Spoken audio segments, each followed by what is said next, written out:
नमस्कार, आप देख रहे हैं सिटी न्यूज और दिन भर की तमाम खबरों के साथ मैं प्रीति सागर। खबरों में बात करेंगे सबसे पहले आज की सुर्खियों की।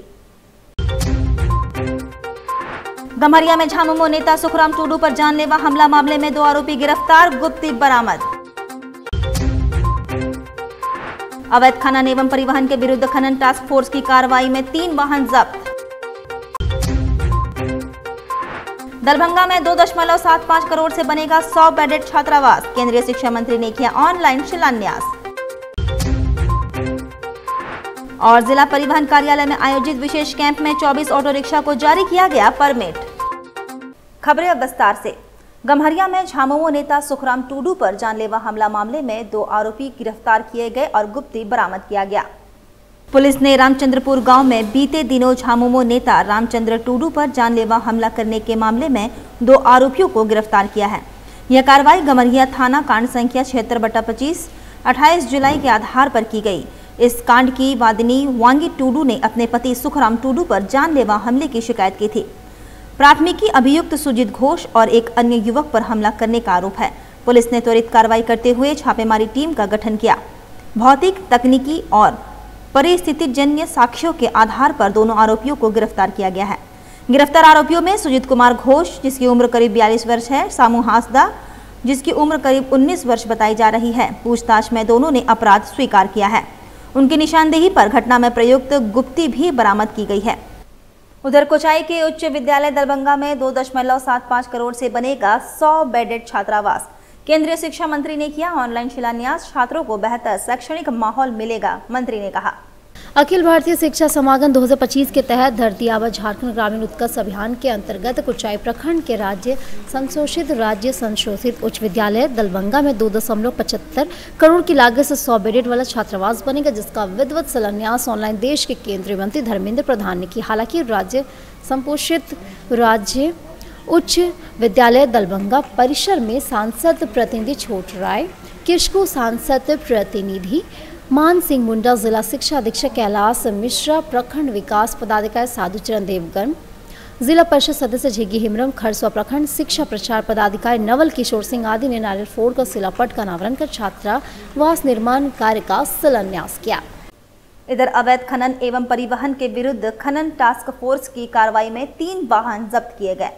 उपायुक्त कर्ण सत्यार्थी के निर्देशानुसार अवैध खनन, परिवहन एवं भंडारण की रोकथाम हेतु खनन टास्क फोर्स द्वारा नियमित छापेमारी कार्रवाई की जा रही है। इसी क्रम में जिला खनन कार्यालय द्वारा 29 जुलाई को सघन छापेमारी अभियान चलाया गया। अभियान के दौरान मानगो थाना क्षेत्र अंतर्गत बालू खनिज का अवैध रूप से परिवहन करते हुए वाहन को पकड़ा गया, जिसे जब्त कर सुरक्षार्थ मानगो थाना परिसर में रखा गया है। इसी प्रकार कोवाली थाना क्षेत्र अंतर्गत पत्थर चिप्स खनिज का अवैध परिवहन करते हुए एक हाईवा को जब्त किया गया। उन्हें सुरक्षार्थ कोवाली थाना परिसर में रखा गया है। जिला प्रशासन द्वारा अवैध खनन एवं उससे संबंधित गतिविधियों पर नियंत्रण हेतु लगातार निगरानी एवं कार्रवाई की जा रही है। उसके संबंध में विधि सम्मत अग्रतर कार्रवाई की प्रक्रिया जारी है। वहीं जिला परिवहन कार्यालय में आयोजित विशेष कैंप में 24 ऑटो रिक्शा को परमिट जारी किया गया। जिला परिवहन कार्यालय में आयोजित एक विशेष कैंप के माध्यम से कुल 24 ऑटो रिक्शा वाहनों को विधिवत रूप से परमिट जारी किया गया। उप परिवहन आयुक्त सह सचिव प्रादेशिक परिवहन प्राधिकार सिंहभूम अजय साव, डीटीओ धनंजय ने वाहन संचालकों को परमिट प्रदान किया। मौके पर MBI सूरज हेमरम व अन्य उपस्थित रहे। इस शिविर का उद्देश्य आवेदकों को निर्बाध और पारदर्शी तरीके से ऑटो परमिट निर्गत कर सार्वजनिक परिवहन व्यवस्था को और सुदृढ़ बनाना है। और उपायुक्त की अध्यक्षता में हुई समाज कल्याण विभाग की समीक्षा बैठक, आवश्यक दिशा निर्देश दिए गए। समाहरणालय सभागार में उपायुक्त कर्ण सत्यार्थी की अध्यक्षता में समाज कल्याण विभाग की मासिक समीक्षा बैठक आयोजित की गई।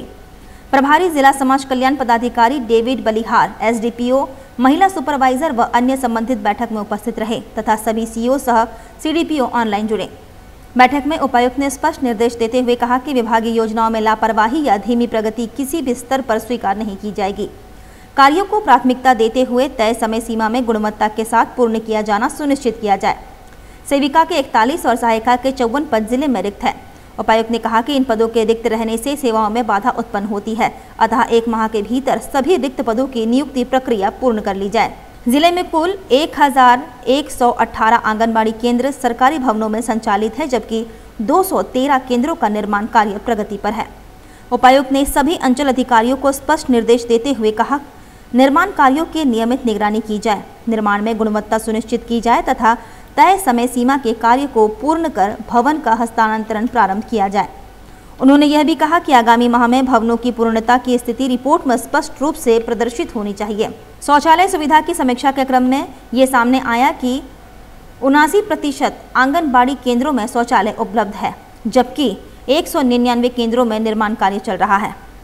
उपायुक्त ने निर्देश दिया कि शेष निर्माण कार्यों में तेजी लाए ताकि सभी केंद्रों में स्वच्छता की मूलभूत सुविधा उपलब्ध हो सके। विद्युत आपूर्ति की स्थिति की समीक्षा के दौरान पाया गया कि 114 आंगनबाड़ी केंद्रों में अभी तक बिजली नहीं पहुंच पाई है। उपायुक्त ने कहा कि जहां पोल की अनुपलब्धता, जर्जर भवन या अन्य तकनीकी कारणों से विद्युत कनेक्शन नहीं हो पाया है, वहां की विस्तृत रिपोर्ट तत्काल समर्पित की जाए तथा राज्य मुख्यालय एवं विद्युत विभाग के कार्यपालक अभियंता से समन्वय स्थापित कर जल्द से जल्द बिजली की आपूर्ति सुनिश्चित की जाए। इधर झारखंड में 108 एम्बुलेंस के चालक हड़ताल पर चले जाने से झारखंड के पूर्व मुख्यमंत्री रघुवर दास ने राज्य सरकार से 108 सेवा जल्द शुरू करने की मांग की है। साथ ही गठबंधन सरकार पर भी निशाना साधा। रघुवर दास ने कहा कि भारतीय संस्कृति में कल्याण राज्य का होना अति आवश्यक है, जिसे देखते हुए जब उनकी सरकार थी तब 2017 में 108 एम्बुलेंस सेवा की शुरुआत की गई थी। उन्होंने कहा कि झारखंड राज्य गरीब आदिवासियों का राज्य है।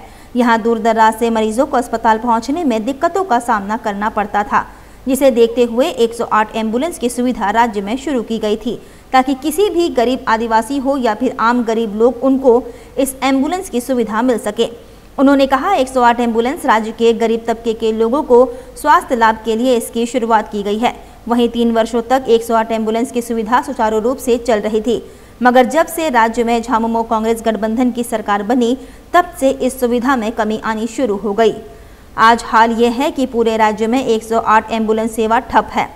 चालक हड़ताल पर उन्होंने राज्य सरकार से मांग करते हुए कहा कि राज्य सरकार व्यवस्थित तरह से फिर से इस सेवा की शुरुआत करे ताकि राज्य के गरीब आदिवासी और अन्य गरीबों को 108 एम्बुलेंस की सुविधा फिर से मिल सके।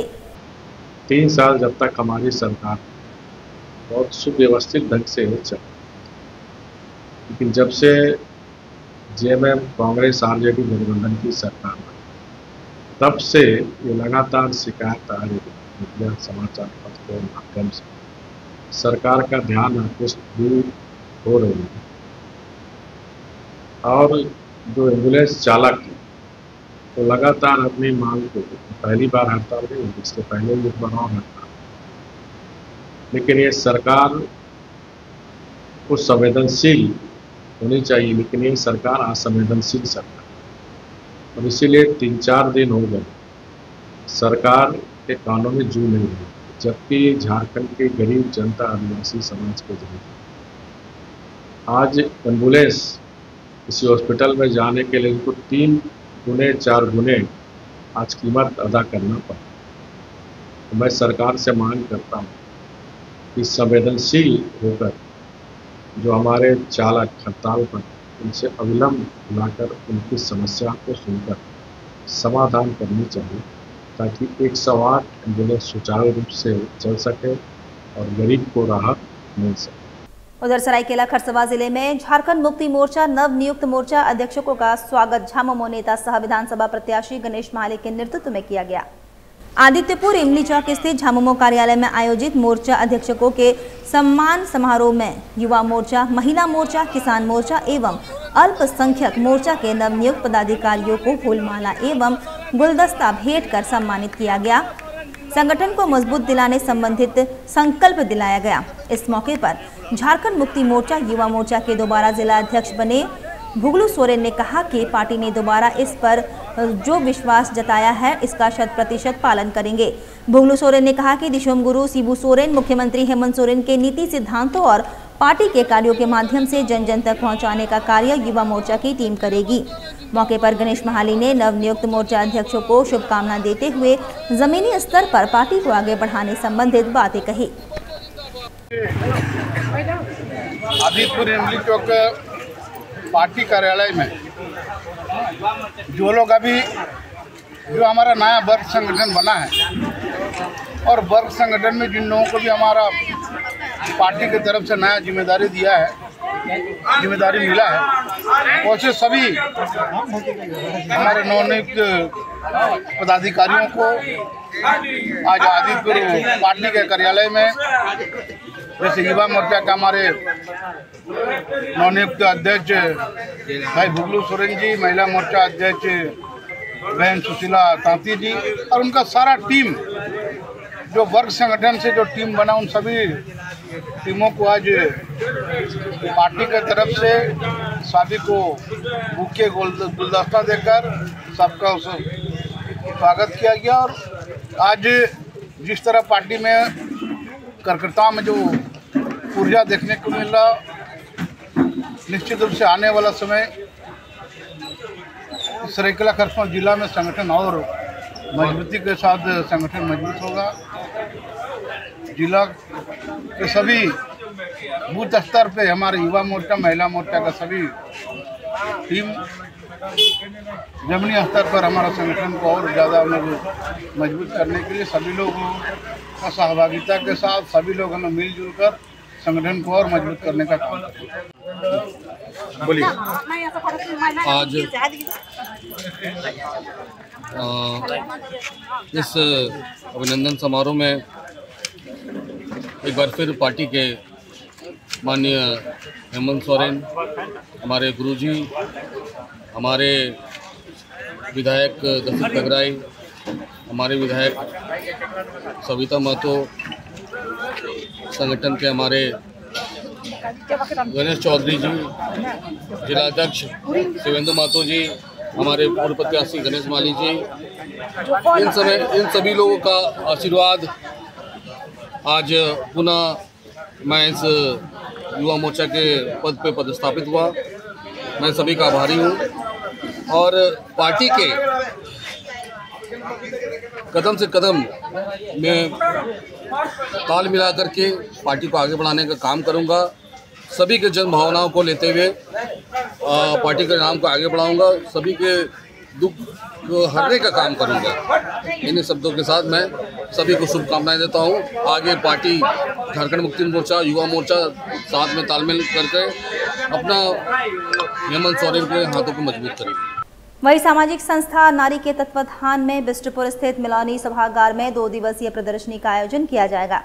बिष्टुपुर स्थित मिलानी सभागार प्रांगण में सामाजिक संस्था नारी की ओर से घरेलू महिलाओं को आत्मनिर्भर बनाने के उद्देश्य से आगामी 2 और 3 अगस्त को प्रदर्शनी का आयोजन किया जाएगा। प्रदर्शनी के संबंध में जानकारी देते हुए संस्था के अध्यक्ष कुमकुम दत्ता ने बताया, मैं समाज के लिए कुछ करना चाहती हूँ, ये कि जो घर के घरेलू औरत है वो लोग के लिए कुछ काम करना चाहती हूँ, उस लोग को प्लेटफॉर्म देना चाहती हूँ कि कम से कम वो लोग अपना चीज़ सेल करके कुछ कमा सके, अपने पैर पे खड़ा हो सके। आज का प्रेस कॉन्फ्रेंस किस लिए रखी है?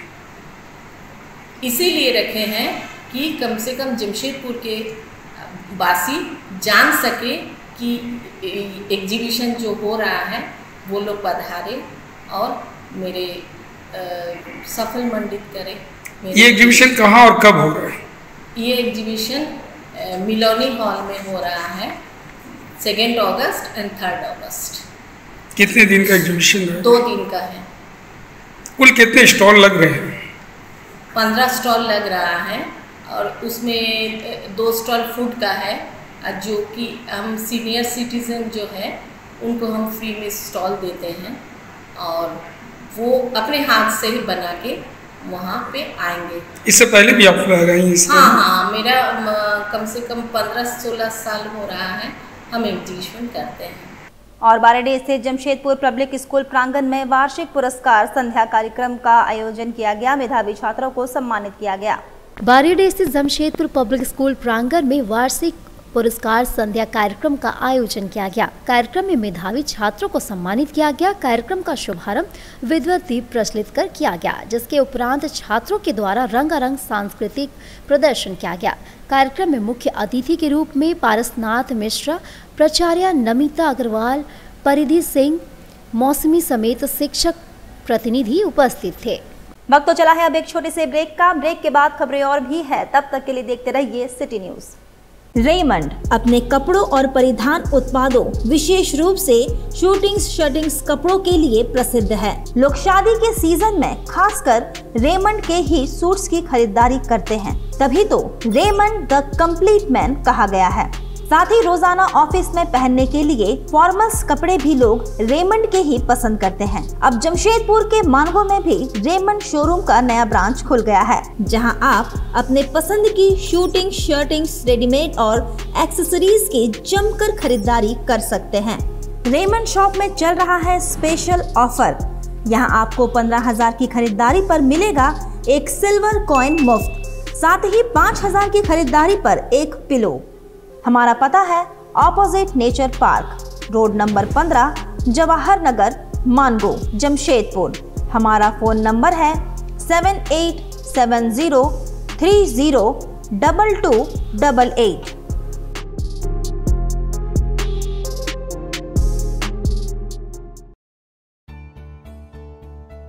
बेहुनर आदमी जिंदगी भर नौकरी की तलाश में भटकता है और हुनरमंद इंसान को नौकरी तलाश करती है।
काम भी सिखाएंगे और नौकरी भी दिलाएंगे।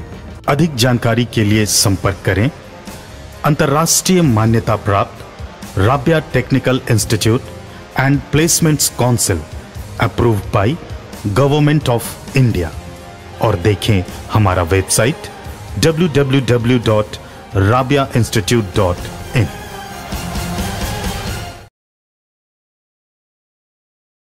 ब्रेक के बाद मैं प्रीति सागर एक बार फिर से आपका स्वागत करती हूं। नक्सलियों द्वारा 20 जुलाई से 3 अगस्त तक घोषित बंदी को लेकर कोल्हान में सुरक्षा व्यवस्था को मजबूत कर दिया गया है।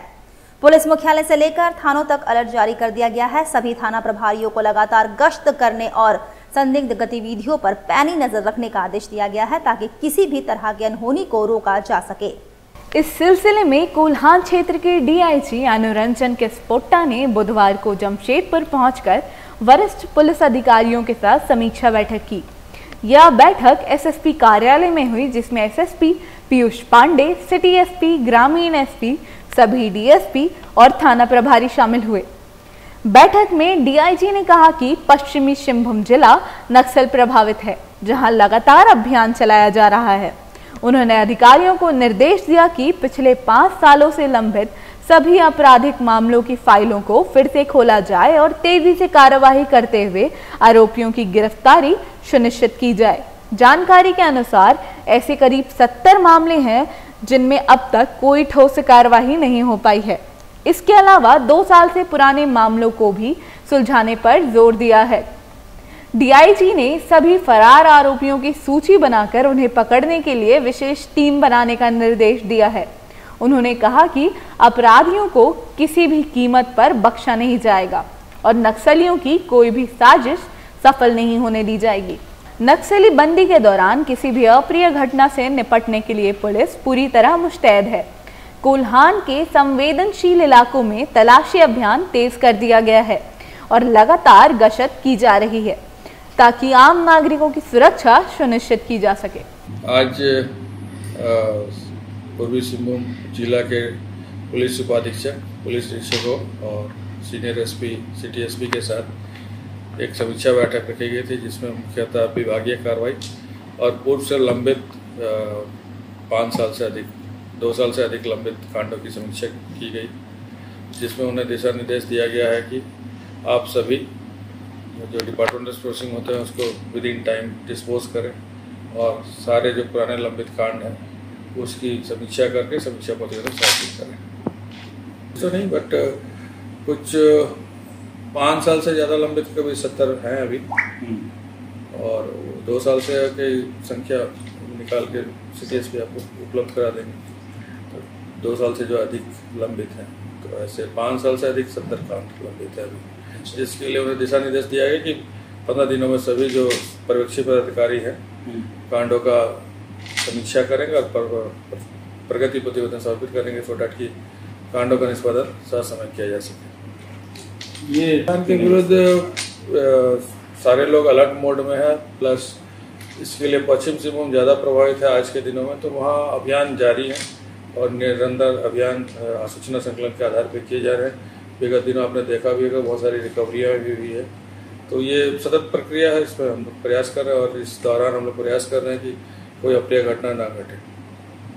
प्रक्रिया है, लोग पकड़े जा रहे हैं, इनपुट गैदर किए जा रहे हैं और उस पर कार्रवाई हो रही है। लगातार आप भी देख रहे होंगे कि अगर फायरिंग की घटना हुई तो फिर एक्टिव है पुलिस, इन्फॉर्मेशन गैदर करके उसको पकड़ रही है, डिटेन कर रही है, जेल भेज रही है। जो प्रक्रिया है उस पर लगातार कार्रवाई हो रही है और निश्चित रूप से ये कम होगा। पॉइंट है कि एहतियात क्या बता जाएगा, लेकिन जो भी सुरक्षात्मक कार्रवाई होती है वो सारी पुलिस करेगी और इन्फॉर्मेशन के आधार पर कार्रवाई करेगी।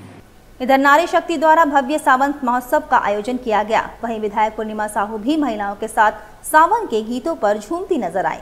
नारी शक्ति समिति के बैनर तले आलूवासा क्षेत्र में सावन महोत्सव का भव्य आयोजन किया गया। इस विशेष आयोजन में महिलाओं ने पारंपरिक वेशभूषा में भाग लेकर न सिर्फ सावन की संस्कृति को सजाया बल्कि पूरे कार्यक्रम को जीवंत बना दिया।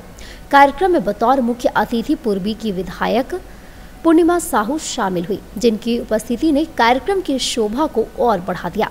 कार्यक्रम के दौरान महिलाओं ने पारंपरिक लोकगीतों और सावनी गीतों पर सामूहिक नृत्य प्रस्तुत किया। ढोलक की थाप और झाल की झंकार के बीच महिलाओं ने नृत्य किया।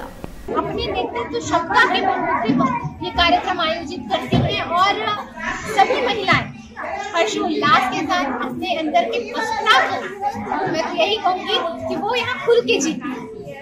बस सभी महिलाओं को, हमारी जितनी भी नारी शक्ति है, आप सभी को जो है सावन के इस पावन माह की ढेर सारी शुभकामनाएं देती हूँ और भगवान भोलेनाथ से यही प्रार्थना करती हूँ कि आपका सुहाग सदैव बना रहे और भगवान भोलेनाथ जी आपके घर में सुख समृद्धि और संपदा का जो है वर्षा करें। और सरायकेला खरसवा में जिला को मिला शिक्षा का नया तोहफा। पूर्व मुख्यमंत्री चंपाई सोरेन ने किया पीएम श्री केंद्रीय विद्यालय का उद्घाटन। सरायकेला खरसवा जिले को शिक्षा के क्षेत्र में एक नई सौगात मिली है, जहां पीएम श्री केंद्रीय विद्यालय का उद्घाटन पूर्व मुख्यमंत्री सह सरायकेला विधायक चंपाई सोरेन के कर कमलों द्वारा किया गया। इस मौके पर दीप प्रज्वलन कर विधिवत उद्घाटन किया गया। कार्यक्रम में मुख्य अतिथि के रूप में चंपाई सोरेन उपस्थित रहे, जबकि वरिष्ठ अतिथि के रूप में डीडीसी रीना हांसदा, जिला परिषद अध्यक्ष सोनाराम बोदरा, जीप उपाध्यक्ष मधुश्री महतो, विधायक प्रतिनिधि सनद आचार्य और अन्य गणमान्य लोगों की भी शामिल हुई। पूर्व मुख्यमंत्री सह सरायकेला विधायक चंपाई सोरेन ने कहा कि शिक्षा ही समाज के विकास की नींव है।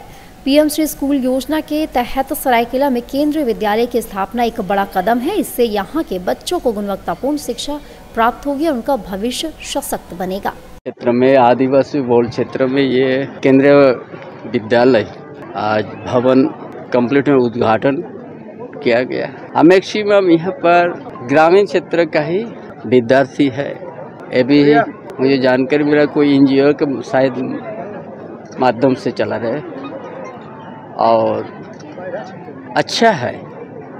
ये ग्रामीण क्षेत्र में इस तरह का विद्यालय खुलने से शिक्षा के अच्छा प्रचार होगा और खुद इस ग्रामीण क्षेत्र का विद्यार्थी इसी विद्यालय में अपना शिक्षा प्राप्त करके का एक माहौल ही एक अच्छा परिवर्तन होगा। और वहीं उपायुक्त की अध्यक्षता में हुई यातायात एवं सड़क सुरक्षा बैठक। वरीय पुलिस अधीक्षक, ADM law and order, DTO, SDM, DSP एवं अन्य संबंधित विभागीय पदाधिकारी हुए शामिल।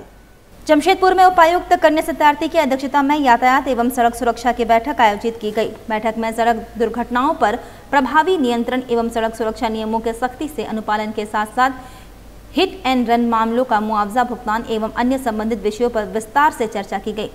सड़क दुर्घटनाओं की समीक्षा में पाया गया कि पिछले एक माह में 22 सड़क दुर्घटनाएं हुई हैं, जिनमें 10 लोगों की मृत्यु तथा 20 व्यक्ति गंभीर रूप से घायल हुए हैं। समीक्षा में पाया गया कि 8 व्यक्ति ऐसे थे जिनका हेलमेट नहीं होने के कारण जान चली गई।